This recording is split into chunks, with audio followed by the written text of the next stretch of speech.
Malaki ang ginagampanang role ng nanay sa buhay ng kanyang anak.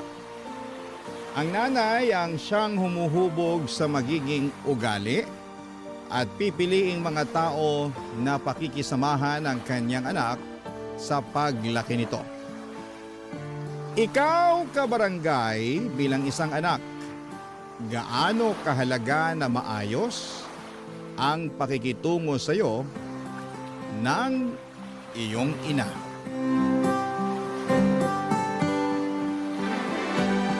Dear Papa Dudut, ako nga pala si Rose. Sa kasalukuyan ay edad 45 na ako. Hanggang ngayon ay wala akong asawa at walang naging anak. Ang dahilan, ang aking nakaraan. Hayaan niyo akong ibalik ko kayo sa aking pagkabata para maunawaan ninyo ang dahilan kung bakit natakot na akong bumuo ng sarili kong pamilya. 15 anyos ang nanay ko noong ipinagbuntis niya ako. Maagang nabuntis si nanay dahil nagre-rebelde ito sa kanyang nanay noon, na siyang lola ko naman. Mahigpit kasi si lola kay nanay. Bukod pa roon ay masyado itong relihiyosa at madalas ay wala na sa lugar. Sa pagre-rebelde ni nanay, nabuo ako.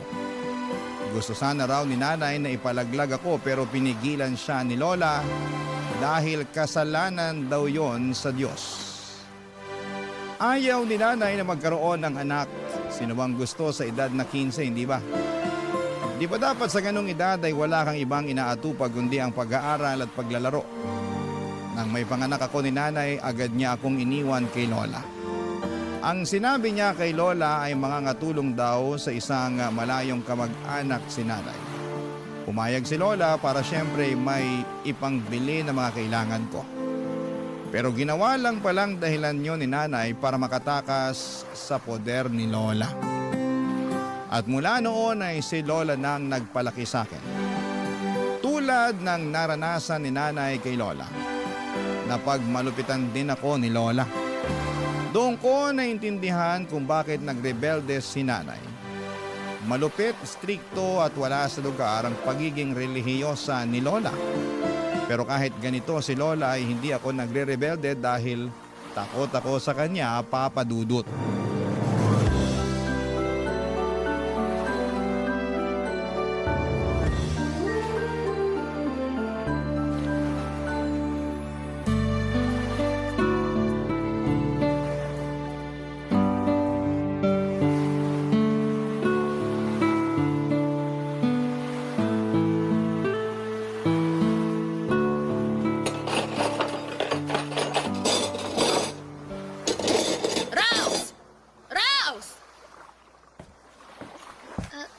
Lola? Ikaw ba talaga hindi na matututong maghugas ng pinagkainan? Tingnan mo nga, nagmamantika pa tong mga pinggan na hinugasan mo. Itong mga tinidoro, may mga kanin pang nanigas. Ay, ano ba naman to? Ang baboy mong bata ka. Uulitin ko na lang po, Lola. Pasensya na po Minamadali ko po kasi yung paghuhugas kanina eh.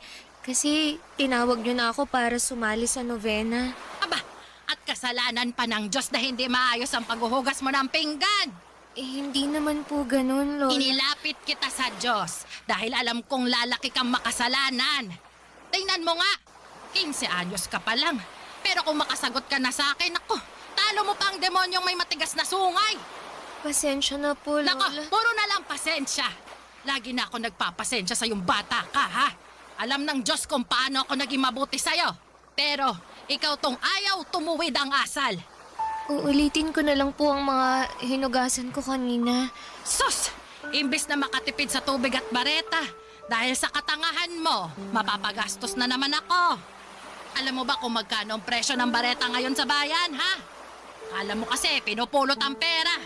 Sorry po, Lola. Mabuti sana kung nagpapadala pa ng pera ang magaling mong nanay. Pero hindi! Matapos kang iluwal, ako nang gumagastos para sa lahat. Siya tong nagpapakasarap, pero ako tong nagpapakahirap. Ibawas niyo na lang po sa baon ko yung ipangbibili niyo ng bareta. Abay talaga! Ano ka? Sineswerte na buo pa rin ang ibibigay kong baon mo matapos tong katangahan mo. Wala akong pakialam kung maglakad ka araw-araw sa eskwela. At matuto ka na rin humingi ng pagkain sa kaklase mo. Kasi hindi ka na rin pwedeng magbaon ng tirang ulam dito. Naiintindihan mo? Opo, kahit kanin na lang po ang babaunin ko. Didiskarte na lang po ko ng Kahit ulam. kanin, hindi ka pwede magbaon para matutok ang bata ka. Opo, Lola. Opo. At mamaya, pagkatapos mong maghugas, kunin mo ang bilao ng munggo at dalhin mo sa altar. Lola, huwag niyo pong sabihin... Luluhod ka ulit sa munggo ng 4 na oras. Dumipa ka at humingi ng kapatawaran sa Panginoon sa ginawa mo mga mali. Lola, hindi pa kasi magaling ang sugat ko sa tuhod nung pinaluhod niyo ako nung Ay wala akong pakialam. Nagkamali ka. Lumuhod ka ulit sa munggo. Kahit pumasok pa ang mga butil ng munggo sa tuhod mo, hindi ka pa rin tatayo hanggat hindi natatapos ang 4 na oras. Naiintindihan mo? Lola... Parang lumalabang ka pa, no? O sige, dagdagan mo ng 1 oras ang pagluhod mo sa munggo. Dagdagan mo rin ang asin ng munggo para lalong mas magsugat-sugat yung tuhod mo.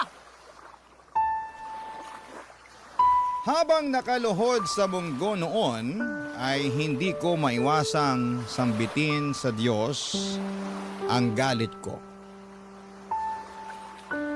Galit hindi lang kay Lola, kundi pati na rin kay Nanay. Hindi ko naman sana mararanasan ang paghihirap ni Lola na ibinibigay sa akin kung hindi ako iniwanan ni Nanay sa kanya. Pati nga sa Diyos ay nagalit na rin po ako. Bakit niya hinayaan na mapunta ako sa ganong sitwasyon? Napakabata ko pa para maranasan ang ganong klase ng hirap. Akala ko ba mahal niya ako? Mahal niya ang lahat ng nilalang niya sa mundo. Pero anong nangyari sa akin? Sa paglipas pa ng mga araw ay nagpatuloy ang pagiging malupit ni Lola sa akin. Napadalas na rin po ang pananakit niya. Kapag mainit ang ulo niya ay binubugbog niya ako kahit na wala akong ginagawa basta ako ang una niyang makita. Ako kaagad ang pagdidiskitahan niya. Lamog na noon ang katawan ko pero wala akong ibang magawa kundi ang tanggapin lahat ng mga yon. Nang minsang hindi ko na makayanan pa ang ginagawa ni Lola sa akin ay hinalughog ko ang kwarto niya para hanapin kung meron siyang nilistahan ng address ni Nanay. Hindi naman ako nabigo, Papa Dudut. Nakita ko ang address book niya kung saan ay nakalista roon ang address ni Nanay. Nagmadali akong magsulat kay Nanay para magsumbong sa ginagawa ni Lola sa akin. Nagmakaawa na rin ako na sunduin na niya ako at itinago ko pansamantala ang sulat na yon at bala kong ipadala sa susunod na Sabado kapag meron na akong sapat na pera at kapag walang pasok. Pero sa kamalasan, Biyernes pa lamang ay naharang na yon ni Lola, Papa Dudut.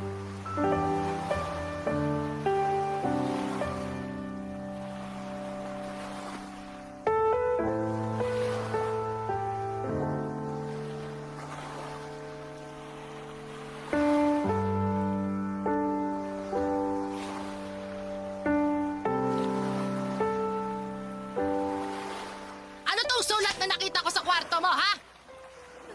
Lola, Teka, babasahin ko, ha? Dear Nanay, sunduin niyo na po ako. Ayoko na kay Lola dahil lagi niya akong sinasaktan. Sinasaktan?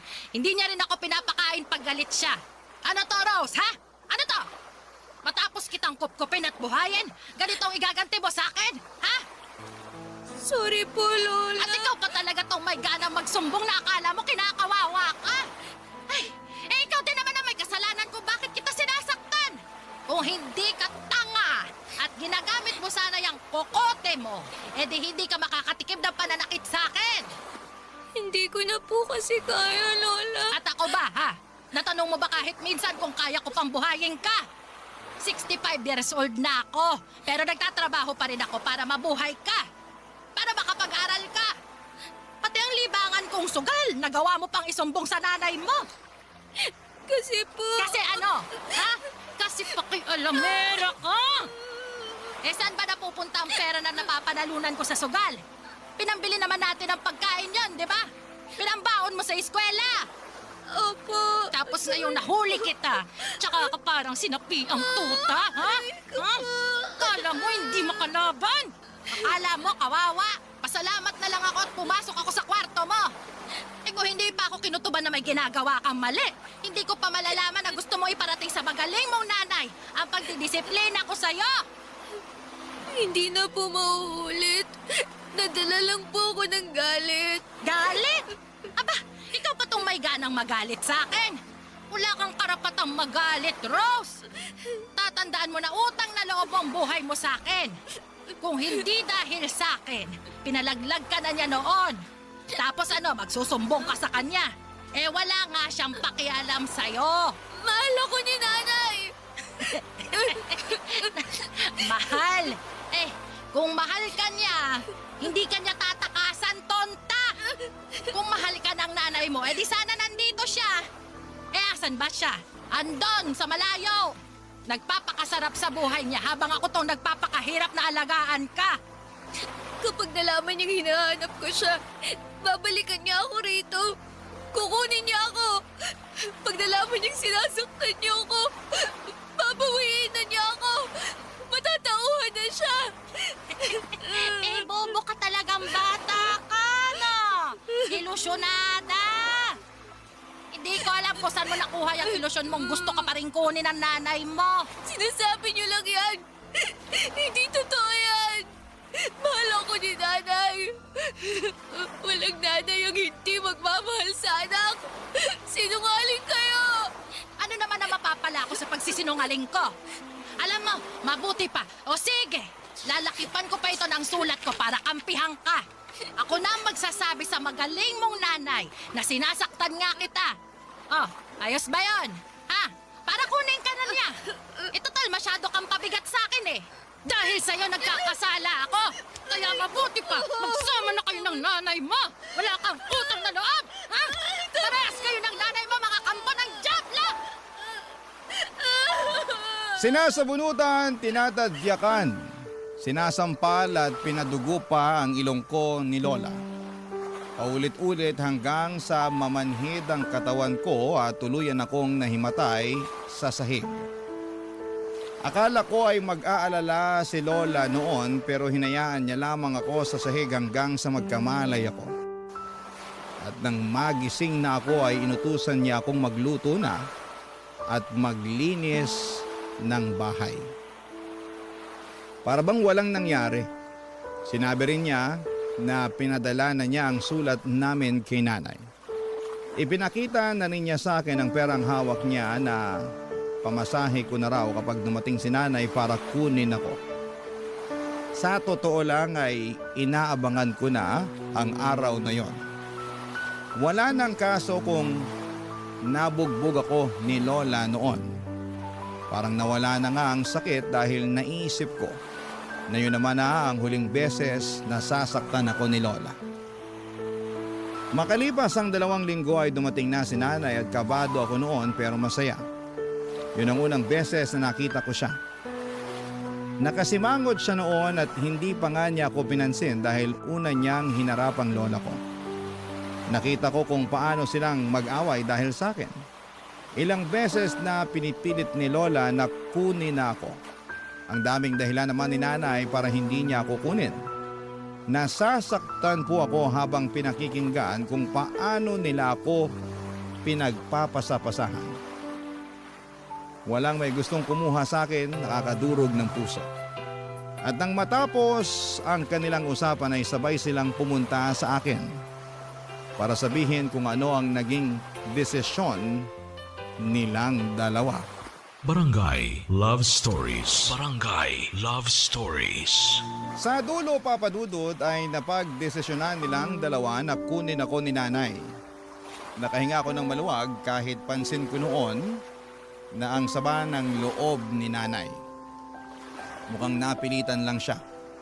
Nagtalo pa nga sila hanggang sa huli.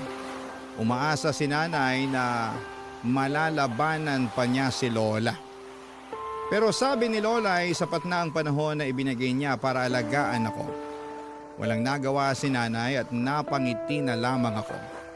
Sa wakas ay tapos na ang impyerno sa buhay ko. Inutusan ako ni nanay na iligpit na ang mga dadalhin kong damit. Magkasama sina nanay at lola sa sala. Sinusubukan nilang magkaayos na dalawa bago kami umalis. Panayang sipol ko habang inilalagay sa sako ang mga damit ko. Wala na akong pakialam kung sa sako ko pa ilagay ang damit ko. Basta makaalis lamang ako sa poder ni Lola. Kahit bit-bitin ko pa yon, gamit lang ang maliit na braso ko ay titiisin ko. Pinaiwan ni Lola ang mga damit na sa tingin niya ay pwede pa niyang ibenta. Ang mga natira lang sa akin noon ay yung mga butas-butas at kupas na. Wala pa rin akong pakialam noon. Kahit wala na akong maisuot na maayos, Papa Dudut, makalabas lang ako ng pintuan ng bahay ni Lola ay ayos na talaga. Nang matapos ang pag-iimpake ko ay nilapitan ko na sina nanay at Lola, Papa Dudut.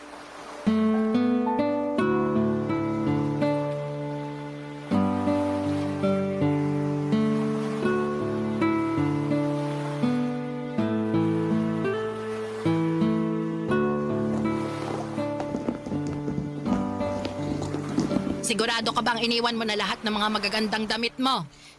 Opo, Lola. Iniwan ko na po sa kwarto. Nakalagay na po sa karton. Nako, wala akong tiwala na iniwan mo lahat. Patingin ang laman ng bag mo para makita ko. Sige po, Lola.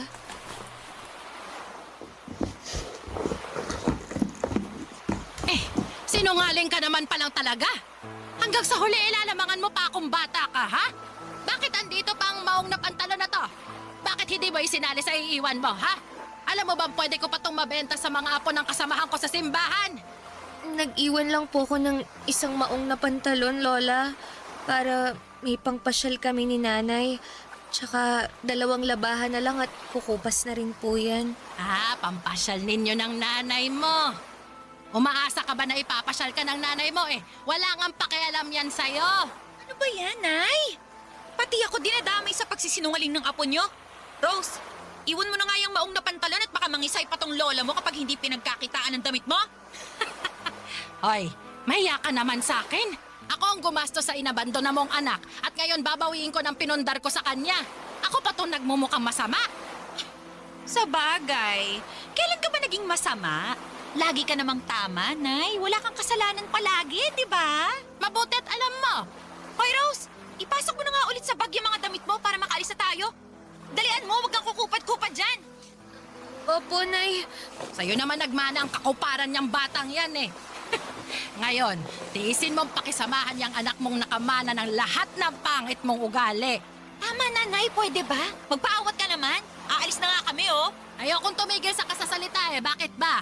May karapatan akong magbunga nga dahil sa konsumisyon na binigay niyo sa aking mag-ina. Eh di sorry! Sorry! Sorry na! Ako na tong mali sa lahat. Okay na po ba? Hindi pa sapat yung sorry mo sa lahat ng napala ko dahil dyan sa katigasan ng ulo niya. Nay, Lola, tama na po. Huwag na kayong mag-away. Isa ka pa, Rose! Sabat ka ng sabat dyan. Bakit? Kinakausap ka ba? Usapan ng matatanda eh, sumasali ka. Talagang wala ka natutunang tama. Paano may matututunang tama yang si Rose? Eh wala namang tama sa mga pinagsasabi nyo. Walang utang na loob. Bastos ka! Kailan ba kaya mo, ha? Ang batukan ako? Gusto niyo sampal-sampalin niyo pa ako eh. Sige! Ano, Nay? Eto, oh. Sampalin niyo na ako! Sampalin niyo, dali! Para makabawi ka na sa lahat ng kasalanan ko sa'yo. Dali na, Nay! Ang lapit na ng pisngi ko, oh. Gawin mo na nga ang kulang, oh. Sampal na! Tama na po, Nay, Lola. Huwag na po kayong magsakitan. Umalis na po tayo, Nay, please. Wala ka naman pala, Nay. Kala ko naman matapang ka. Di mo naman pala kaya kapag hinamon ka. Pasalamat ka at ayoko na madungisan ng huling beses na makikita akong pagmumukha niyong dalawa. Alis! Layas! Wag na kayo magpapakita sa akin kahit kailan! Talaga! Kahit nakasilid ka na sa kabaong mo, hinding-hindi niyo na makikita ang pagmumukha ko! Hinila na ako ni nanay para makaalis na ng bahay ni Lola. Hindi niya ako tinulungan sa bit-bit kong sako. Sumakay kami ng jeep papunta ng terminal at hindi niya ako kinakausap. Hindi niya ako tinitignan. Pero panay ang titig ko sa kanya at doon ay napansin ko ang lungkot at pagkalito sa mukha niya.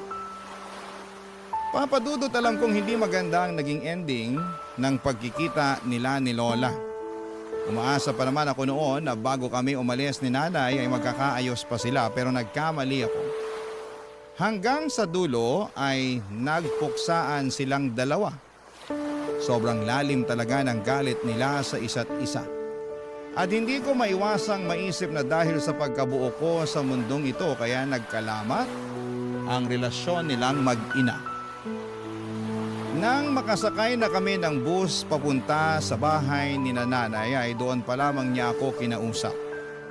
Nilatagan niya ako ng mga dapat kong sundin sa bahay niya. Doon din niya inamin sa akin na meron na siyang asawa. Tony ang pangalan at halos 5 taon lang ang bata nito kay Lola. Wala silang anak na dalawa pero meron silang aso na parang tinuturing na nilang anak. At bilin ni nanay sa akin ay hindi pwedeng malaman ni Tito Tony na anak niya ako sa pagkadalaga.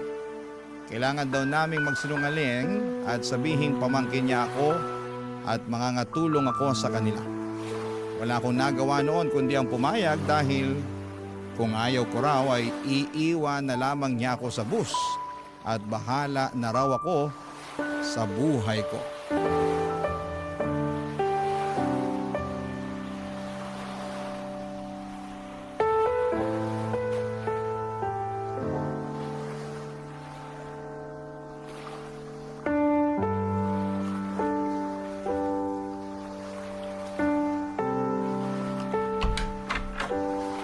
Tony, baby ko! Andito na kami ng pamangkin kong si Rose. Mabuti naman at nakauwi ka na, baby.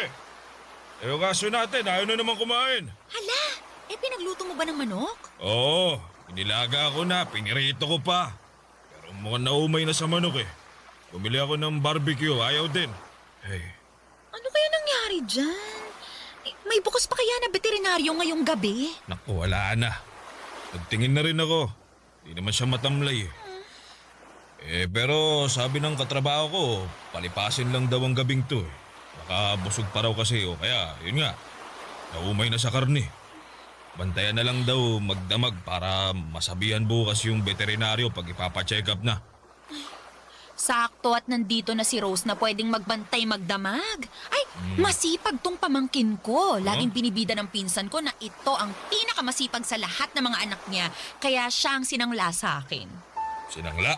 Malaki kasi yung pagkakautang ng nanay nitong si Rose sa akin. At ang kabayaran na lang, magtrabaho raw ang batang to para sa akin. Diba, Rose? Diba? Opo, tama po si tita. Ganun ba? Huwag kang mag-alala. Kahit na wala ka namang sahod hindi ka naman namin gugutumin dito. Ay, huwag mong sabihin yan, Tony. Baka mamaya maging masiba to sa pagkain. Mapagastos pa tayo imbes na makabawi sa utang ng nanay niya sa akin. Hoy, Rose, sakto lang ang kainin mo, ha? 2 beses ka lang kakain sa isang araw, sa tanghali at gabi lang. Tipirin mo rin ang pagkain ng kanin at may kamahalan ng bigas dito sa Maynila. Opo, tita.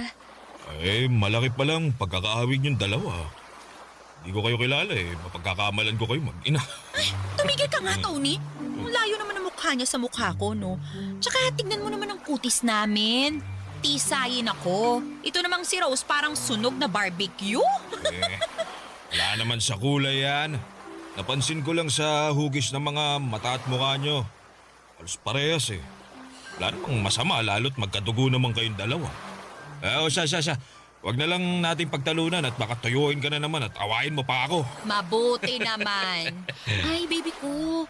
Pwede bang tignan mo muna yung aso natin habang inaasikaso ko tong si Rose? Bibilinan ko na rin siya ng mga dapat gawin dito sa bahay para alam na niya kung paano gagalaw mamaya. Sige. Mabuti pa nga. Mag-iinit na rin ako ng ulam natin para may makain na tayo. Ay, konti lang ang initin mong ulam, ha? Hindi nakakain tong si Rose. Nakarami na siya ng mani at nilagang saging sa bus kanina. Sigurado ka ba? Marami pa naman yung ulam. Pwede pa siyang makisalo sa atin. Sayang naman kung hindi natin mauubos agad baka mapanis na yun. Di kapag nangangasim na, ipakain na natin kay Rose. Ikaw talaga, bebe ko. Puro ka biro Sige na. Maiwan ko na kayong dalawa dyan Asikasuhin ko lang yung aso natin. Hoy, itikan mo na akong tawaging nanay sa harapan ni Tony, ha? Di ba ilang beses na kitang binilinan sa bus na isaksak mo dyan sa utak mo na tita ang itatawag mo sa akin? Kapag nabuko tayo ni Tony, palalayasin talaga kita. Sorry po, Nay. Oo, yan na naman! Nanay na naman! Bobo ko talaga. Tama ang lola mo mahinang kukote mo. Kaya galit na galit sa'yo ang lola mo dahil dyan sa katanghan mo. Ayusin mo, Rose, ha?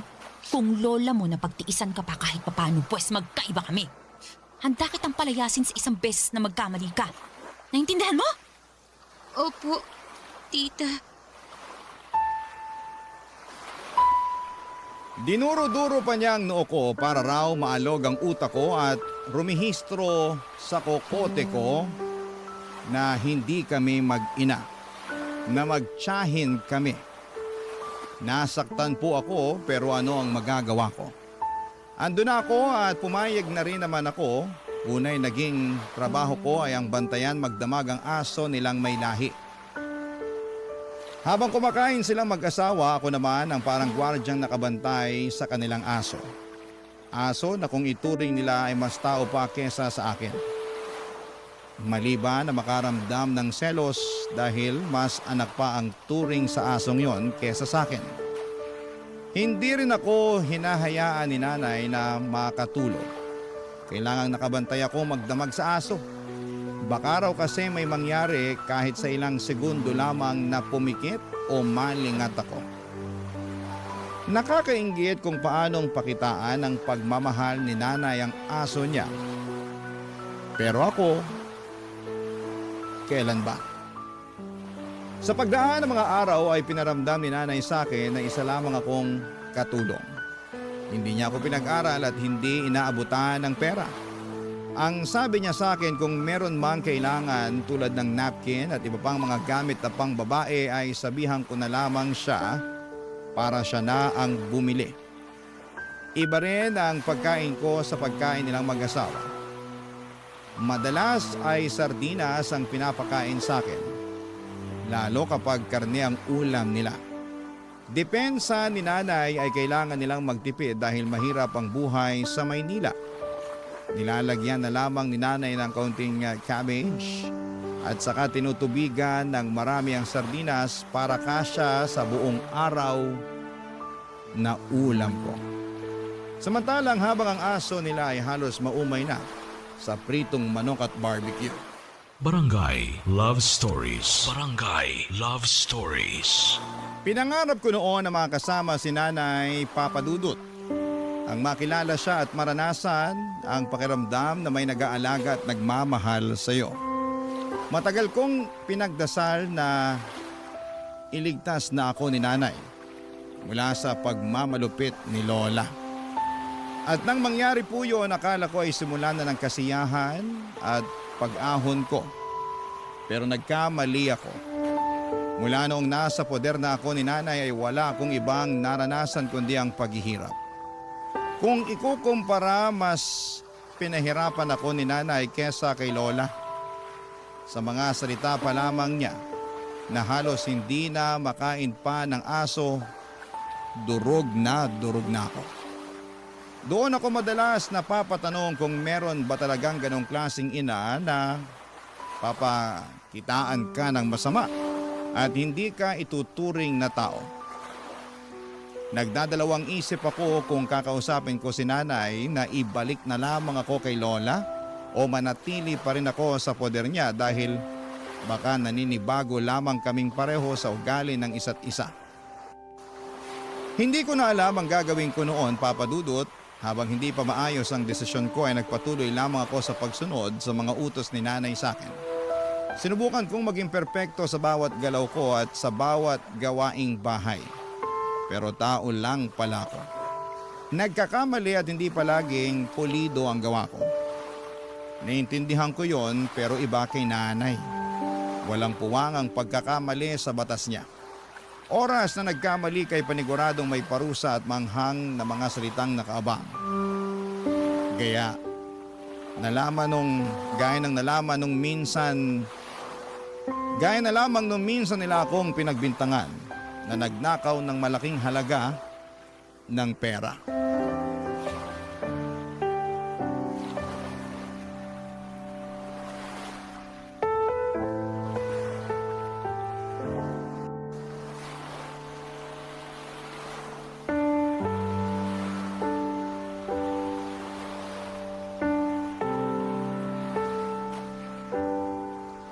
Ano nga ulit yung inutos sa akin ni nanay? Maglampaso, tsaka ano nga ulit yun? Siguradong siya nga ang kumuha ng sahod ko. Teka, usapin natin. Rose! Rose! Ano po yun, Tito? Ilabas mo na ang pera ko! Nasasaktan po ako, Tito! Masasaktan ka talaga kapag hindi mo pa nilabas ang pera ko! Ano pong perang sinasabi niyo? Ka na magmaang-maangan dyan! Alam namin na kinuha mo ang sahod ko sa kwarto namin! Hoy, Rose! Ilabas mo na! Baka mas lalo ka pa masaktan eh! Dalian mo na! Tita, wala po akong alam tungkol dyan, promise. Wala po talaga. Hindi naman po ako pumapasok sa kwarto niyo eh. Di ba nga bawal akong pumunta ron? Mali ba namin kung pumapasok ka ron kapag wala kami? Ilabas mo na ang pera ko, Rose! Huwag mo na akong gagalitin! Kailangan ko yung pambayad ng renta natin! Tito, wala po talaga akong kinukuha. Mamatay man. Papatayin ka talaga namin kapag hindi ka pa nagsabi ng totoo! Nagsasabi naman po ako ng totoo eh. Maniwala po kayo. Hindi ko po galing magnakaw. Anong hindi? Sabi nga ng tita mo na nagnakaw ka noon sa palengke ng mga chichiri at barya ng mga tindera! Wala pong ganun, tita. Hindi ka lang pala magnanakaw, sinungaling ka pa, ha? Hindi ka talaga aamin, ha? Talagang ginagalit mo kami? Teka lang, ha? Tuturuan ka namin ng leksyon. Tony! Hilahin mo nga yun sa kusina! Dali! Isang ulo, ha? Aray! Tama na po! Nasasaktan po ako! Wala po talaga akong kinukuhang pera niya! Nung bata ako, dinuturugan at pinapahiran ako ng nanay ko ng siling na puyo sa mata kapag nagsisinungaling ako. At mula noon, natuto na ako magsabi ng totoo. Natakot na akong magsinungaling. Kaya subukan natin sa'yo ngayon, Rose. Subukan natin! Huwag po, tita! Parang awa niyo na! Wala po talaga akong kinuhang pera! Tita, maniwala po kayo! Tito, hindi ko po yun gagawin! Malakot lang naman yung siling yan, di ba? Hindi mo naman tototohanin ipapahid yan sa mata ni Rose. Bakit hindi tututuhanin? Paano matututo kung hahayaan nating makatakas yan sa kasalanan niya? Pero baka naman, kung mapanong mata niya kung papahiran ng sili. Bakit ba parang nanlalambot ka na dyan? Ninakawan ka na nga ng demonyitang batang yan eh. Kailangan niya ba parusahan? Dilit mo yung mata mo! Dali! Huwag po, tita! Please! Wala po akong dinadakaw! Tumahimik ka! Nakakalimti ka! Etong sa'yo! Ayan! Busit itong hawak kong sinilabulo sa mata mo! Ayan! Ano? Magnanakaw ka ba? Ha? Sagot! Magnanakaw ka ba? Buisit yung bata ka! Yan!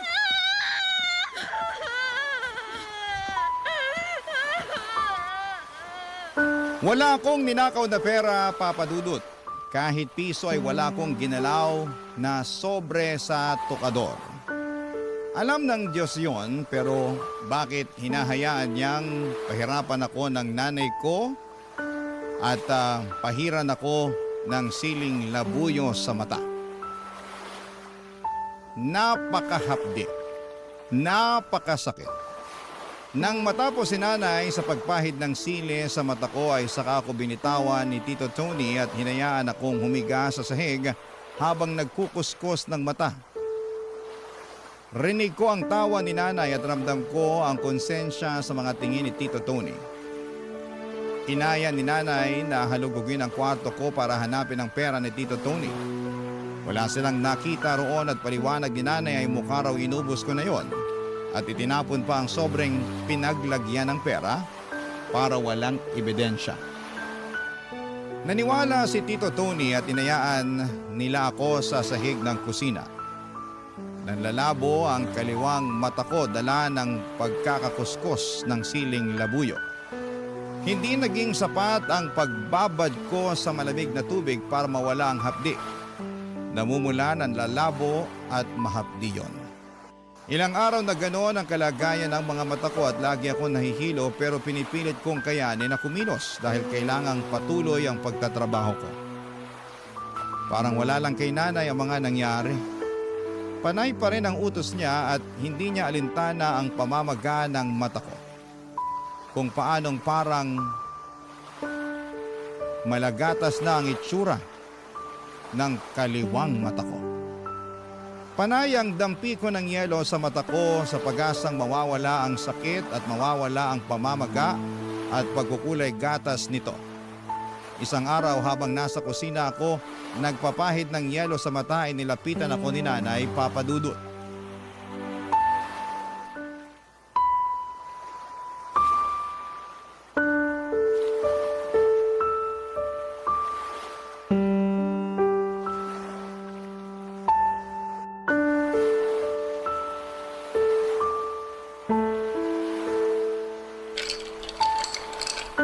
Ano?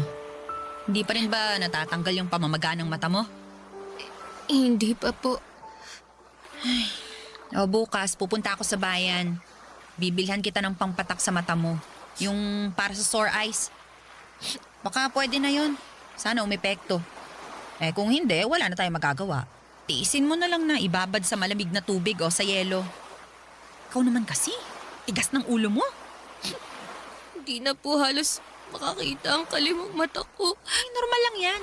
Babalik din sigurong linaw ng mata mo kapag nawala na yung pamamaga. Paano po kung hindi na po? Di tanggapin mong ganyan ka na lang talaga. Yan ang kapalaran mo. Ano pa bang magagawa natin? Ganyan na nga nangyari. Wala po akong kinuhang pera. Kahit piso. Alam ko. Alam niyo, Oo nga. Paulit-ulit. Boba. Bingi mo. pero bakit hindi niyo sinabi kay Tito Tony? Bakit hinayaan yung kalagkarin at sabunutan niya ako? Bakit niyo pinahiran ng sili ang mata ko? Bakit bang dami mong tanong? Gusto ko pong malaman. Kasi hindi ko maintindihan kung bakit ganito ang ginawa niyo sa akin. Gusto mo bang makatikim ulit, ha? Talas ng dila mo, ah. Pasalamat ka nga at yan lang ang inabot mo, eh. Hindi ko naman po dapat to nararanasan eh. Kasi wala naman po talaga akong kinukuhang pera. Oo na nga. Paulit-ulit. Ay.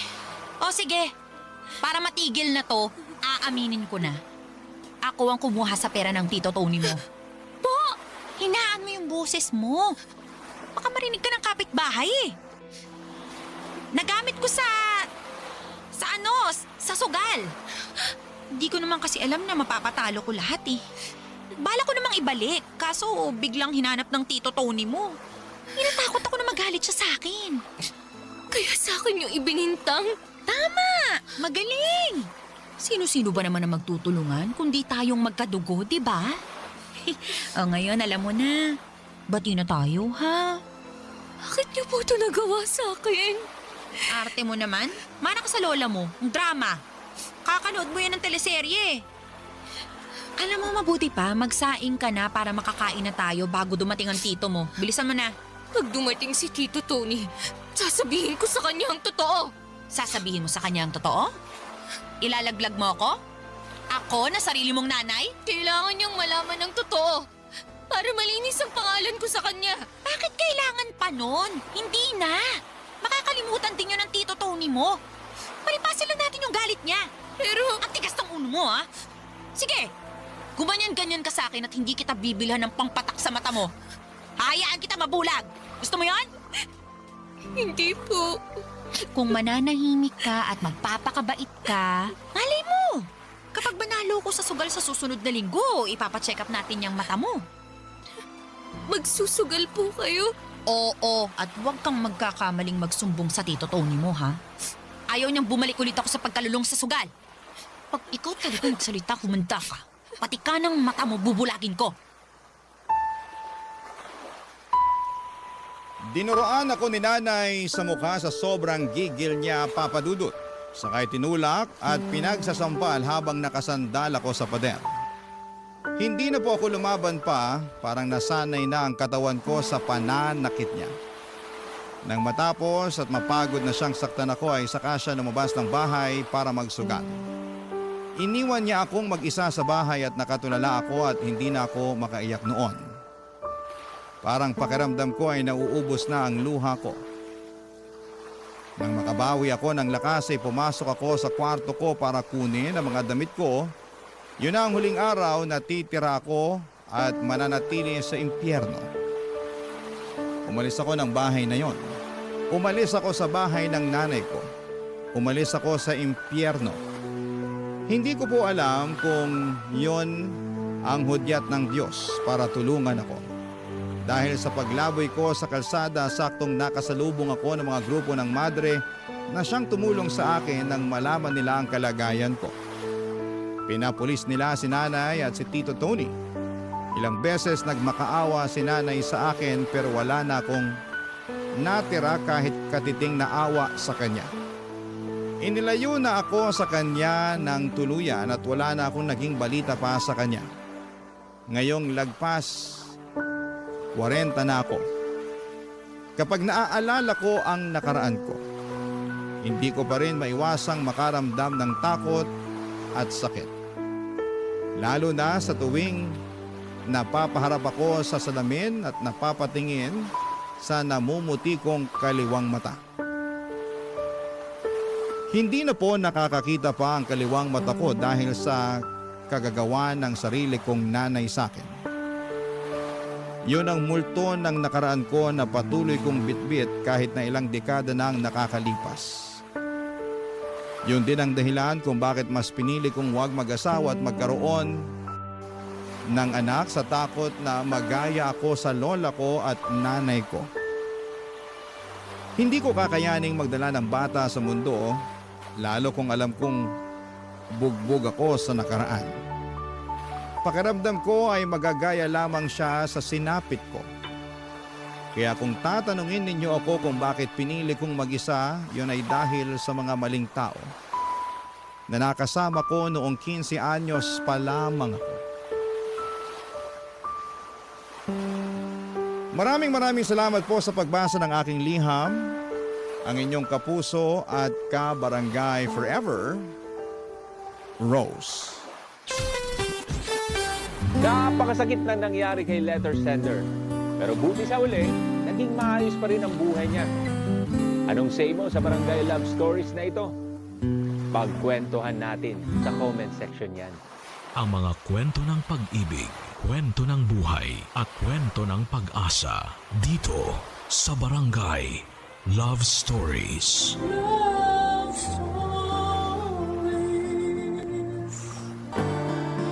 Wala raw pinipiling lugar, panahon o kalagayan ang pag-ibig. Basta na lamang itong dumarating at handa nitong suungin ang lahat.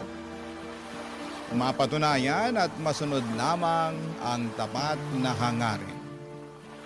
Ikaw, kabarangay, naranasan mo na bang magmahal ng laban sa lahat ng hadlang? Dear Papa Dudut, ako po si Anding, lumaking mahirap sa probinsya ng La Union. Nagtapos ako ng elementarya at high school pero hindi ko naipagpatuloy ang kolehiyo dahil sa sobrang hirap ng buhay. Malinaw pa sa alaala ko ang mga panahong nag-aaral ako sa elementarya. Kahit may uniforme, halatang halata pa rin ang kahirapan namin. Luma ang suot ko, bigay lang ng naging amo ng mga magulang ko. Hindi rin ito na ipaayos sa mananahi kaya sobrang luwag. Kaya't nahihiya ako sa mga kaklase ko. Madalas pa nila akong pagtawanan dahil mukha raw akong naka-duster imbes na naka-uniforme. Sa mga panahong yon ay kinikimkim ko ang sakit ng loob. Kung bakit kailangan ganito ang buhay namin. Kahit simpleng lapis at papel ay hirap na hirap pa rin ibigay ng mga magulang ko. Ganon po kami kahirap, Papa Dudut. Siguro dahil na rin marami kaming magkakapatid. Ako ang panganay, wala ring kaalaman sa family planning sina nanay at tatay. Pero believe pa rin ako sa kanila. Kasi kahit salat kami ay pinilit nilang mapagtapos kami sa elementarya at high school. Ang sabi nila ay bahala na raw kami sa kolehiyo kasi alam nilang hindi na talaga kakayanin. Noong nakapagtapos ako ng high school ay agad akong namasukan bilang taga-bantay sa isang tindahan. Maliit lang ang sahod. Halos walang naiipon. Pero nagpapasalamat na rin ako dahil may trabaho ako. Hindi ko maiwasang mainggit sa mga dating kaklase kong may kaya kasi nasa Maynila na sila para mag-aral ng kolehiyo. Ang iba naman ay nasa San Fernando City. Madalas kong isipin kung may sapat lang akong pera at talino, sana'y nakapag-aral din po ako. Pero sinampal ako ng realidad. Isa lang akong hampas lupa at nananatiling malaking panaginip para sa akin ang makatungtong sa kolehiyo. Isang araw may nagalok sa akin na maging kasambahay. Pinsan siya ng amo ko kaya pumayag ang amo ko na iwan ko ang pagtitinda kung tatanggapin ko ang trabaho at saktong 18 years old na ako. Lumawas ako ng Maynila, Papa Dudut. Dala-dala ang pangarap ko na ito na ang panahon ay tutulong sa akin upang mag-iba ang buhay ko. Pagsusumikapan kong maging maayos na kasambahay para hindi ako mapagalitan ng amo ko. Doon ko nakilala ang anak ng bago kong amo na si Kevin, Papa Dudut.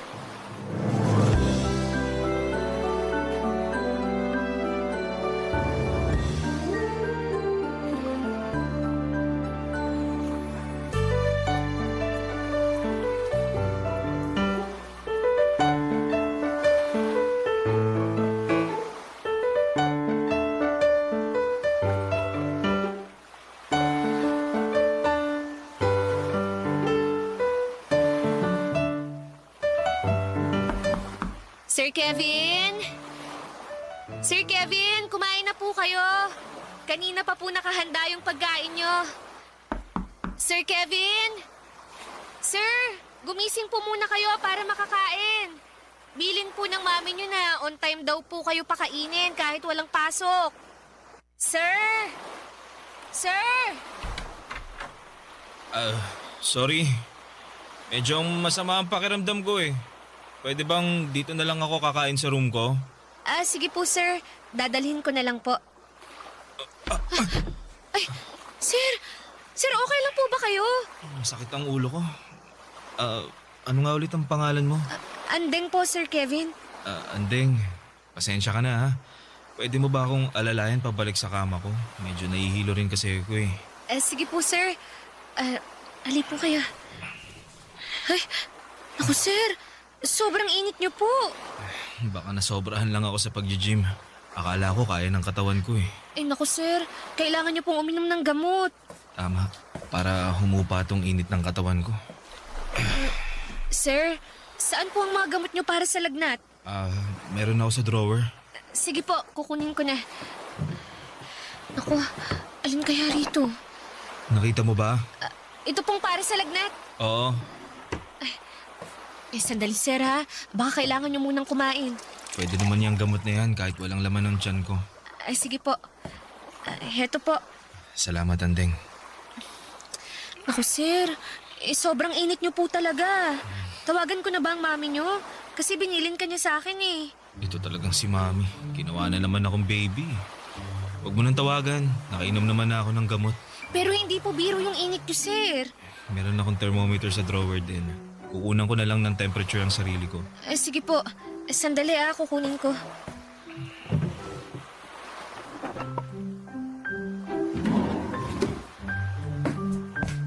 Ito po, nahanap ko na, sir. Ito po. Salamat, Andeng. Welcome po. Trabaho ko po na alagaan ko kayo. Inaalagaan mo ang 20 years old na lalaking gustong maging baby forever ni Mami. Ikaw lang din kasi ang anak niya, sir. Kaya ganun siguro. Kami, sir. Ang dami namin eh. 7 kami. Talaga? Ang sipag naman. Sinabihan ko na naman sila na awat na eh. Pang ilan ka? At ilang taon ka na nga? Panganay po ako, sir. Bale, 18 na po ako. Dapat nasa school ka. Tapos na naman po ako ng high school pero walang pera pang college eh. Sir, baka naman... Mataas nga ang temperature ko. Ilan po ba, sir? 38.5 eh. Kaya pala ang init ng katawan ko. Nako, baka kailangan ko kayong punasan ng maligamgam na tubig para mas guminhawa ang pakiramdam nyo. Naku, nakakaya naman. Naku, wag na po kayong mahiya. Tsaka kasambahay nyo naman ako eh. Bukas sa loob ko na alagaan ko kayo. Ang bait mo naman. Kukuha lang ako ng bimpo tsaka mag-iinit ng tubig. Meron ako sa mga gamit ko. Saka, huwag ka na mag-init. Doon ka na lang sa shower kumuha ng tubig. May heater naman yun. Sige po. Pagkatapos po, kumain na po kayo. Sige. Anding, salamat talaga. Salamat sa pag-aalaga. Pagaling po kayo, sir, ah. Para po pagdating ni Ma'am Connie, magaling na kayo. Tsaka para po makapasok kayo sa Lunes. Oo nga. Buti Sabado ngayon. Sana gumaling agad ako. Di ba naman ako gagaling sa lagay na to eh. May mabait akong kaibigan.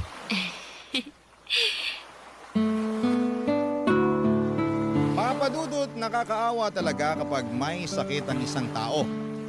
Sa kaso ni Kevin ay lagnat lang naman. Pero labis ang pasasalamat niya dahil inalagaan ko raw siya. Medyo nahihiya pa nga ako habang pinupunasan ko ang katawan niya. Pero kailangan kong gawin para kahit papaano ay gumaan ang pakiramdam niya. Naisip ko na lamang na parang ganun din ang ginagawa ko kapag may lagnat ang mga kapatid ko. Gwapo po si Sir Kevin. Matangkad at matipuno ang katawan dahil nag-gym. Third year college na siya noon sa isang kilalang university sa Maynila. Kaya alam kong maliwanag ang magiging kinabukasan niya. Siguradong makakahanap siya ng maayos na trabaho. Hindi tulad ko na hindi man lang nakatungtong ng kolehiyo. Pero papadudot, kung gaano kabait si Sir Kevin sa akin, gano'n naman kaiba ang ugali ng nanay niya. Sobrang madam talaga. Parang mga karakter na napapanood ko sa TV o naririnig sa inyong programa sa radyo. Mataray at nakakatakot kapag nagsalita siya. Hindi ka pwedeng magkamali sa harapan niya dahil siguradong tatalakan ka. Kaya naman sobra ako naging maingat sa trabaho ko, papadudot. Pero kahit na anong ingat ay may mga pagkakataong sumasablay din ako. O hindi niya gusto ang ginagawa ko, papadudot.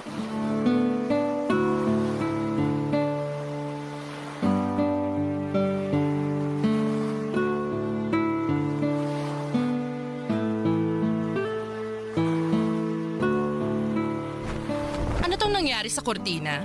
Hindi ganito yon. Ma'am, sinunod ko lang po ang sabi nyo. Mali ang paglagay mo ng drapes. Hindi maayos. Tatanga-tanga. Nasaan na ba si Christina? Nasa palengke po, ma'am. Kapag hindi mo alam kung paano gawin, magtanong ka kay Christina. Opo, ma'am. Sorry po talaga. Aayusin ko na lang po. Hindi ka kasi nakikinig. Tapos sasabihin mong sinunod mo lang ang sinabi ko. Ako pa ngayon ang may kasalanan? Hindi po, ma'am. Wala po kayong kasalanan. Bakit ba kasi isang katulad mong pinadala sa akin? Para ako nagtitrain ng isang aso. Pasensya na po. Nakakairita yung pasensya mo, ha? Gawin mo na lang kaya ng tama ang mga pinagagawa ko sa'yo. Pati ang pag-vacuum, hindi mo pa rin kabisado. Ano ako? Teacher ng mga chimay? I-demonstrate ko isa-isa? Gamitin mo naman ang utak mo. Hindi ba sabi mo nakapagtapos ka ng high school? Opo, ma'am. Daig mo pang elementary. Ang tanga mo. At wag mong sabihin pati itong kape ko, hindi mo pa rin maayos. Sinunod ko po yung sabi nyo. Nako, mukhang sablay na naman to. Ano to? Ma'am! Ang tanga! Tanga-tanga! Hindi ganito ang pagtitimpla ng kape. Wala ka nang ginawang matino, Andeng. Alam mo ba yon? Pasensya na po, ma'am. Pasensya na po. Gusto mo ba akong lasunin? Ma'am, hindi po. Ma, anong ginagawa mo kay Andeng? Itong babaeng to, tatanga-tanga. Hindi niya alam kung anong ginagawa niya. Nakadalawang buwan na siya sa atin. Ma, ano ka ba? Hindi naman pwedeng ganito. Dahil ba hindi niya nagawa ng maayos, tatapunan mo na ng kape? Okay ka lang ba, Andeng? Sige na, pumunta ka na muna sa kwarto mo. Diyos ko, paawa effect. Siya naman ang may kasalanan. Hindi maayos ang trabaho niya. Ma, please. Maging tao ka naman. Hindi tama to. Kevin? Tingnan mo naman ang ginawa mo. Oh. Hindi mo siya tinatrato ng tama. Hindi porket pinapasweldohan natin si Andeng, pwede na natin gawin ang kahit ano sa kanya. Pwede kanya mapakulong. Huwag niya akong subukan. Please ma, magpakatao ka naman. Kevin, ginagawa ko lang naman kung anong nararapat sa kanya. Ay, hindi niya deserve to, ma. Sige na, Andeng, punta ka na sa kwarto mo. Linisin mo sarili mo, magpahinga ka na.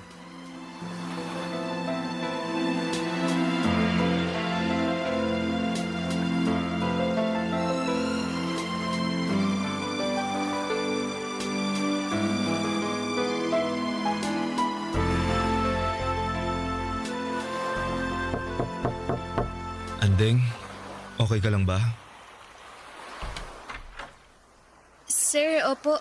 Okay lang po ako. Mukhang hindi. Medyo mapula yung mukha mo. Oh. Sumusobra na talaga si mama. Paano kung nalapnos yung mukha mo? Hindi na po ganun kainit nang tinapon niya sa mukha ko.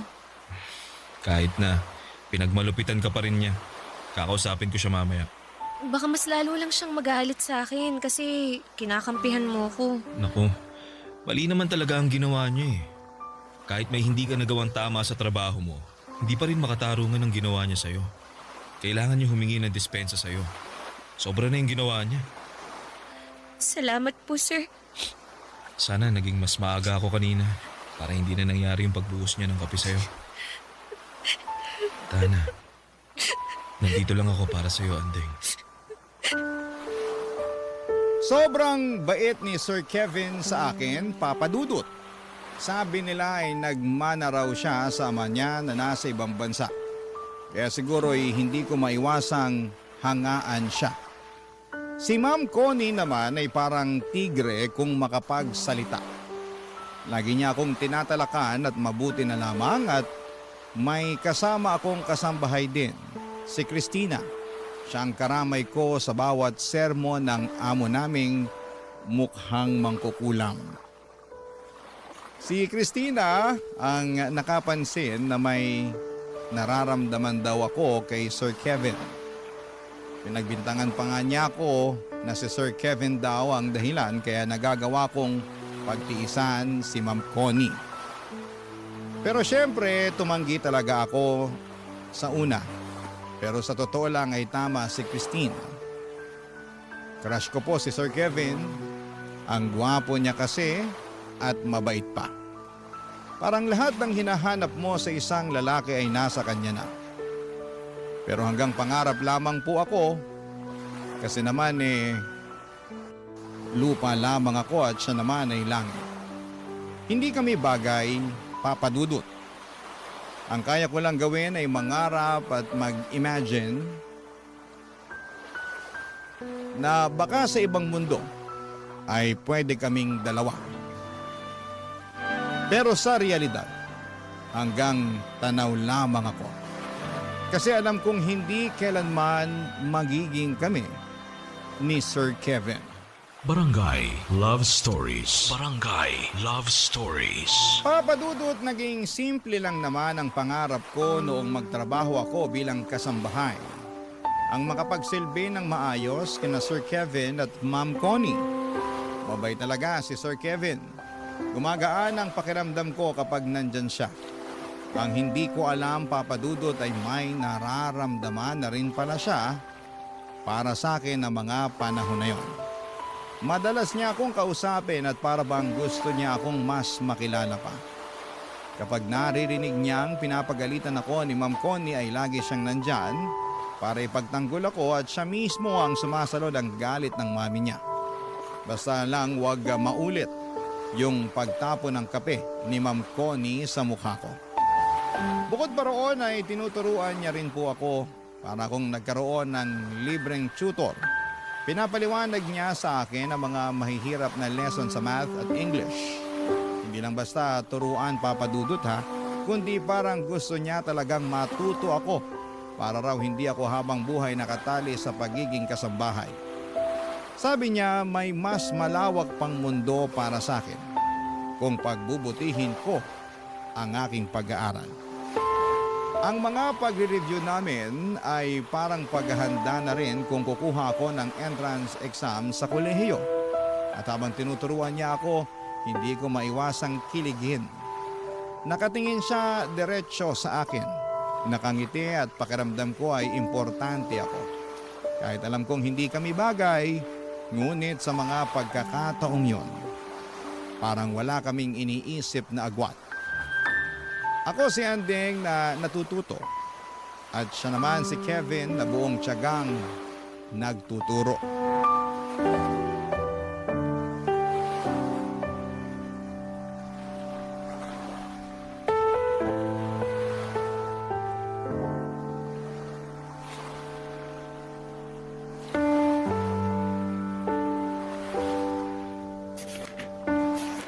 Oh, ayan. Tingnan mong mabuti ang spelling ha. Alam mo, tinuro to sa amin nung high school eh. Sa third year.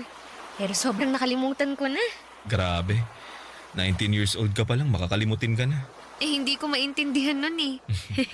Pero ngayon, naintindihan mo naman. Medyo. Anong medyo? Pag-aralan mong mabuti, lalabas to sa exam. Mag-e-exam ba ako? Kapag kaya mo nang pumasok ng college, di ba? Nag-iipon ka naman.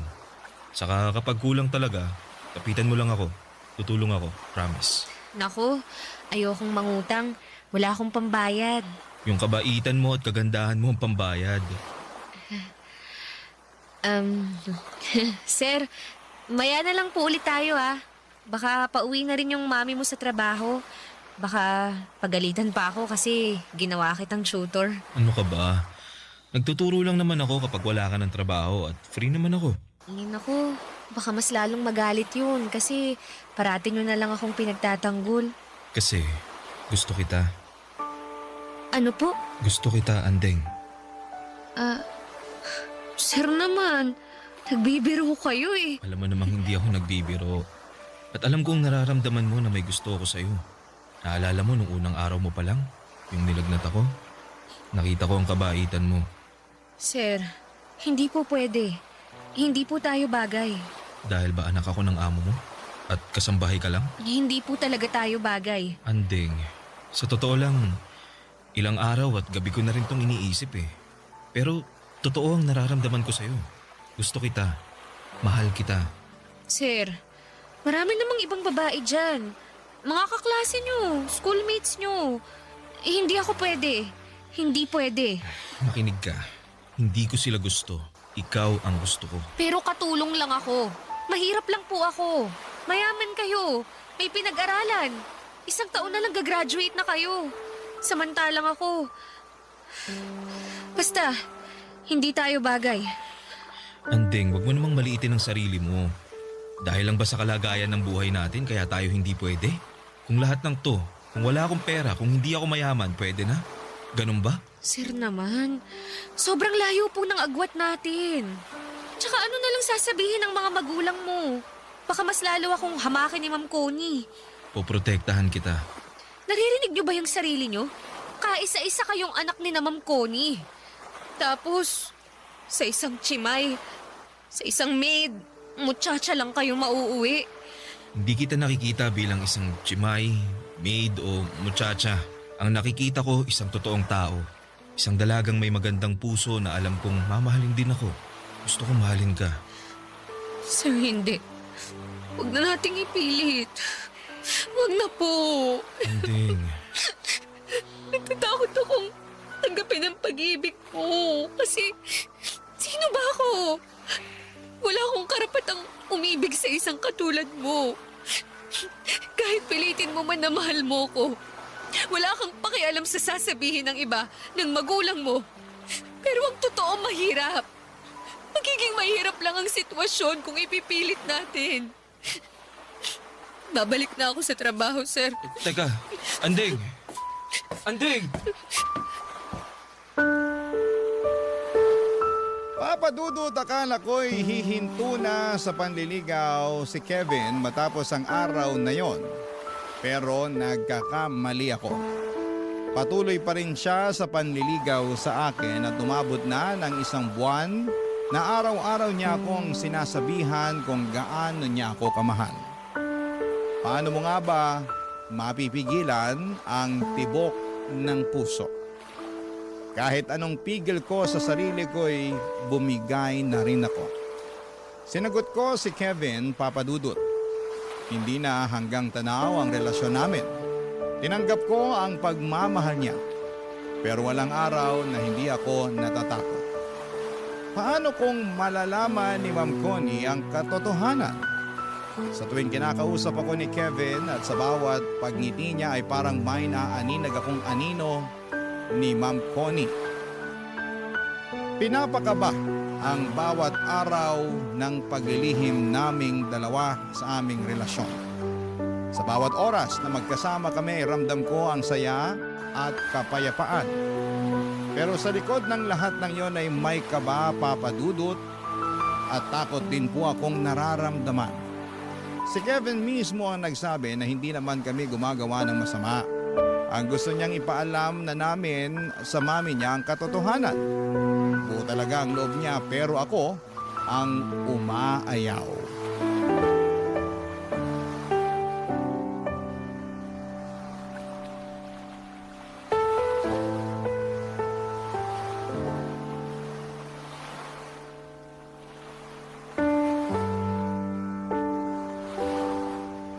Dalawang buwan na nating nililihim sa kanila. Baka kailangan na talaga nating sabihin. Da naman akong ipaglaban ka, Anding. Kevin naman, baka ganito na muna tayo. Magtatago? Hindi naman tayo gumagawa ng masama ah. Nagmamahalan tayo. Sige na, lumabas ka na ng kwarto ko. Baka hinahanap ka na ng mama mo. Anding, gusto kong hindi na tayo maglihim sa kanila. Kevin, ang hirap nun. Kasi naman, kung ipagtatapat natin sa kanila, sa mama mo, ano na lang ang sasabihin niya sa akin? Malanding chimay na inaakit ang anak niya? Alam kong mahirap to. Pero nandito ako para ipagtanggol ka. Hindi mo ako inakit, kusa kitang minahal. Mahal kita. Mahal din kita, pero... Anong naririnig kong mahal-mahal? Bakit magkahawak ang kamay ninyong dalawa? Malandi kang babae ka? Anong ginawa mo sa anak ko? Teka, ma. Huwag niyo saktan si Anding. Mahal ko siya, ma. Ano? Girlfriend ko siya. Nahihibang ka na ba, Kevin? Itong hampas lupang to? Hoy, babae. Anong ginawa mo sa anak ko? Siguro binigay mo ng sarili mo para maakit mo ang anak ko, no? Ma, hindi siya ganun. No. Ang mga tulad niya, isang ambisyosa. Umalis ka na rito. Lumayas ka rito, babae ka! Ma, pwede ba? Ang tinaas ng pangarap mo? Pumili ka naman ng lugar ng pangarap mo. Hindi ganito! Umalis ka! Umalis ka! Lumayas ka! Ma! Maawa po kayo, ma'am. Huwag niyo po akong palayasin. Hindi ko na po uulitin. Hindi ko po mahal si Sir Kevin. Wala po to. Anong pinagsasasabi mo? Hindi kita mahal. Anding, Ma'am Connie, huwag niyo po akong palayasin. Wala po akong malilipatan. Kailangan ko po ng pera. Promise po, hindi ko na po papapasukin si Sir Kevin sa kwarto ko. Anding, mahal kita. Hindi mo mahal ang babaeng yan, Kevin. Naaawa ka lang o alam mo na, lalaki ka, babae siya. Ganun lang. Tama ang mama mo, Kevin. Hindi mo ako mahal. Hindi totoo ang nararamdaman mo. Hindi. Makinig ka, Kevin. Hindi siyang para sa'yo. At ikaw, babae, kung gusto mong manatili dito, anong makukuha ko, ha? Gusto kong lumayas ka para mapigilan ang balak mo sa anak ko. Mas mababantayan niyo po ang kilos ng anak niyo kung nandito ako. Kasi kung wala ako rito, at dahil sa ambisyon ko na yumaman, pwede pong makipagkita ako sa anak niyo nang hindi niyo alam. Kaya dito lang po ako. Magtatrabaho po ako. Tama bang sinasabi mo? Opo. Kaya maawa po kayo. Huwag niyo akong palayasin. Anding, bakit mo ba ginagawa to? Hindi kita mahal. Okay, nakapag-desisyon na ako. Mananatili ka rito.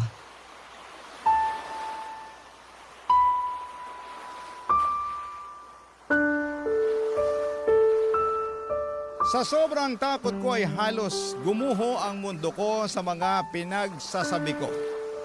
Nagmakaawa ako, Papa Dudut, at humingi ng tawad. Lumuhod ako sa harapan ni Ma'am Connie dahil ang totoo ay ayaw kong malayo kay Kevin at ayaw ko ring masira ang buhay niya. Mabuti na lamang at pumayag si Ma'am Connie. Hindi niya po ako pinalayas agad. Pero nagtakda siya ng mabigat na kondisyon. Pinayagan niya akong manatili hanggang sa katapusan ng taon pero may malinaw na utos. Hindi ko dapat nilalapitan o kinakausap si Kevin. At pagkatapos ng taon ay kailangan ko nang umalis at hindi na muling bumalik sa bahay nila. Siyempre hindi naman pumayag si Kevin, Papa Dudut. Sa harap mismo ng mami niya ay pinaglaban niya ang pagmamahala namin. Pero matigas si Ma'am Connie. Sino ba naman ako para maging girlfriend ng anak niya? Ang sakit, Papa Dudut. Nandun na ang taong mahal ko handang ipaglaban ako. Pero kailangan kong tanggapin ang realidad na pinagtagpuman kami pero hindi kami tinadhana. Langit siya, lupa ako, ang isang katulad ko. Hindi kami pwedeng magsama, Papa Dudut. Ang sakit sa puso at alam kong sobrang nasaktan si Kevin sa mga sinabi ko. Pero lahat ng yon ay hindi totoo. Hindi ko inambisyon na maging mayaman sa paraan na ganito. Hindi ko niloloko si Kevin. Mahal ko siya at nasasaktan ako sa lahat ng ito, o Papa Dudut. Para bang sinasaksak ang puso ko sa sobrang sakit. Parang hindi ako makahinga sa sobrang sakit. Ganito pala kapag ang isang mahirap ay umiibig sa isang mayaman. Kailangang ilugar ang sarili sa tamang kalagyan. Barangay Love Stories. Barangay Love Stories. Papa Dudut, hindi naging madali ang mga sumunod na araw sa pamamalagi ko sa bahay. Halos wala pong lumilipas na araw na hindi ako pinapagalitan ni Ma'am Connie. Maliit na pagkakamali ay pinapalaki. Kahit simpleng bagay ay nagiging dahilan para pagalitan niya ako. Tinitiis ko na lamang habang ramdam kong gusto akong kausapin ni Kevin. Lagi siyang naghahanap ng pagkakataon pero iniiwasan ko siya. Hindi dahil sa ayaw ko, kundi dahil natatakot akong lalong magalit ang mami niya. Ang sakit sa pakiramdam na naroon lamang siya, pero kailangan kong umiwas. At para bang tinutusok ang puso ko tuwing nagtatama ang mga mata namin, Papa Dudut. Mahirap magpigil. Mahal ko po si Kevin at alam kong mahal niya rin ako. Pero araw-araw ay pinapaalala ng sitwasyon na hindi sapat ang pagmamahal kapag hadlang ang pagkakaiba ng estado sa buhay. Para po sa akin, ito lang ang paraan ko para kahit papaano nakikita ko si Kevin kasi mahal ko siya. Kaya kong tiisin ang pangahamak ni Ma'am Connie sa akin.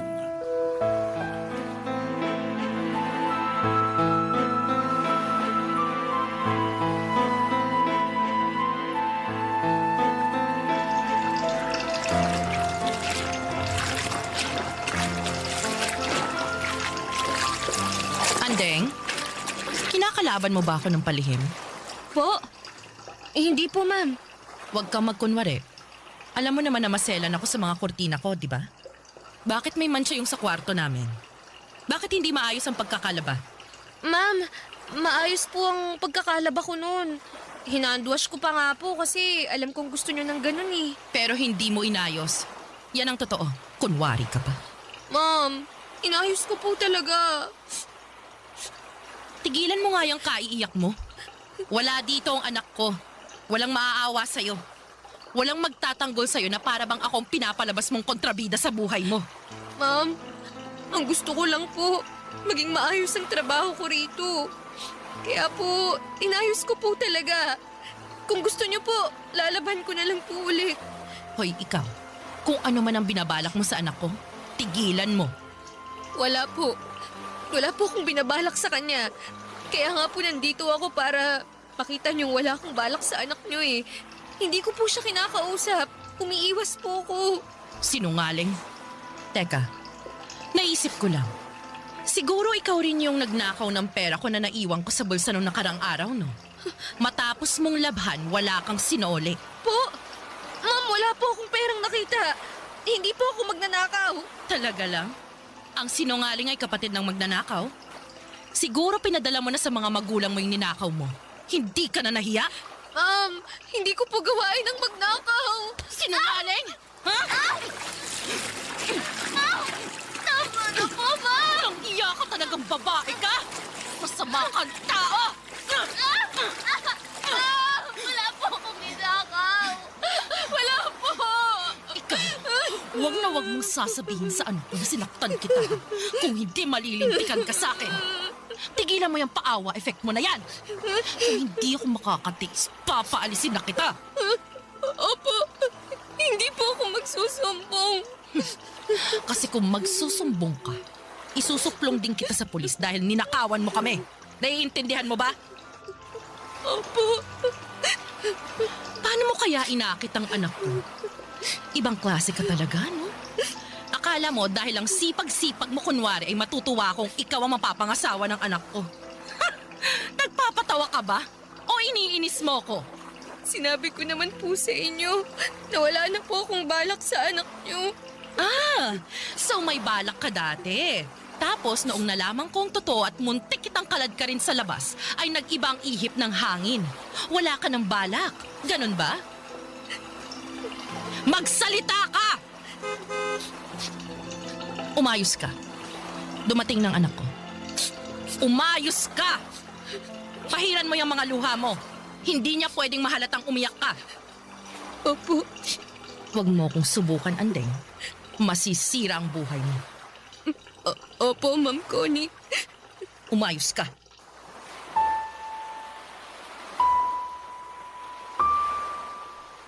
Papadudot sa tuwing wala si Kevin sa bahay ay doon ako pinapahirapan ni Ma'am Connie. Para bang sinisigurado niyang mararamdaman ko ang galit niya. Pinapagawa niya ang mga trabaho sa akin ng doble-doble. Maglinis ng buong bahay kahit kakatapos ko lang. At may pagkakataon na pinapaulit sa akin ang labahan kahit kakatuyo pa lamang ng sinampay. At madalas din akong pinapahiya ni Ma'am Connie sa harapan ng ibang mga tao, Papadudot. Binabaligtad ang mga pangyayari para palabasing ako ang may kasalanan. Pero tiniis ko ang lahat ng yon. Hindi ko sinasabi kay Kevin kasi ayaw kong magkaroon ng lamat ang relasyon nila ng mami niya. Ayokong maging dahilan ng pagtatalo nilang mag-ina. Mahal ko po si Kevin, Papadudot, at yon ang dahilan kung bakit ako nananatili kahit na hirap na ako. Sa bawat araw na nagdadaan, ang parusa na ibinibigay sa akin ay lalong tumitindi. Pinipikit ko na lamang ang mga mata ko at iniisip na kaunting tiis na lamang at lilipas din ang lahat. Kasi kapag nawala ako sa bahay na yon ay tuluyan na ring mawawala ang pagkakataon kong makita at makasama si Kevin. Pero sa totoo lang, Papadudot, unti-unti nang bumibigat ang dibdib ko. Hirap na ako. At sa mga araw na yon ay hindi ko alam kung hanggang kailan ko kakayanin ang lahat ng ito.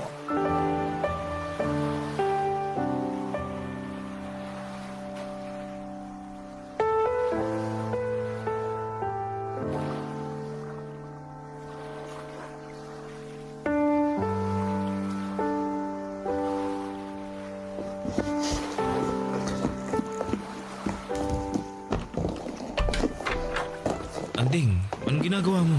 Naalis na ako. Ibig sabihin, iiwan mo na ako? Sana noon ko pa ginawa to eh. Anding, alam kong nagsinungaling ka lang kay mama na hindi mo ako mahal. Dahil ramdam kong gusto mong manatili sa bahay kasi ayaw mong malayo ako sa'yo. Ayaw mong masira din ang buhay ko. Gusto mong makatapos ako ng college. Alam ko yun. Hindi kita mahal. Kaya aalis na ako para matahimik ang lahat. Ang gusto ko lang, magkaroon ng trabaho. May maipadala akong pera sa pamilya ko. Mahal kita, Andeng. Huwag mo naman ako saktan ng ganito. Kevin, kailangan ko nang umalis. May nahanap na akong ibang trabaho. Sasama ako sa'yo. Ano? Nahihibang ka ba? Hindi kita mahal. At wala kang mapapala sa akin. Kasi mahirap ka lang. Hindi ka nakapag-aral, ganun ba? Buo na ang loob ko. Buo na ang loob kong umalis na akong mag-isa. Dito ka lang. Ayokong sirain ang buhay mo. Mag-aaral ka. Tapusin mo ang pag-aaral mo. Kaya ba ayaw mong aminin na mahal mo ako dahil natatakot kang masira ang buhay ko? Andeng, kaya ko ang sarili ko. At wag mong iisipin na masisira ang buhay ko dahil sa'yo. Kasi ikaw nga ang inspirasyon ko sa lahat ng ginagawa ko. Huwag mo na akong pahirapan pa. Wag mo rin akong pahirapan. Wag mong pahirapan ang puso ko. Hindi ko kayang iwan mo ko. Hindi ko kayang mawala ka. Mahal kita. Hindi ko ikakahiya na ikaw ang minahal ko, na ikaw ang makakasama ko habang buhay. Kevin naman. Sasama ako sa'yo. Sasama ako, Andeng. Dahil mahal kita. Mahal na mahal kita. Buo na ang loob ni Kevin na iniwan niya ang lahat para samahan ako. Umalis kami ng magkasama, dala ang takot at kaba. Pero higit sa lahat, Papa Dudut, dala ang pag-ibig na matagal na naming pinaglalaban. Hinahanap kami ng mga magulang niya pero nanindigan si Kevin at pinili niya ako sa hirap man o sa ginhawa. Pinili niyang magsimula ng mahirap kasama ako.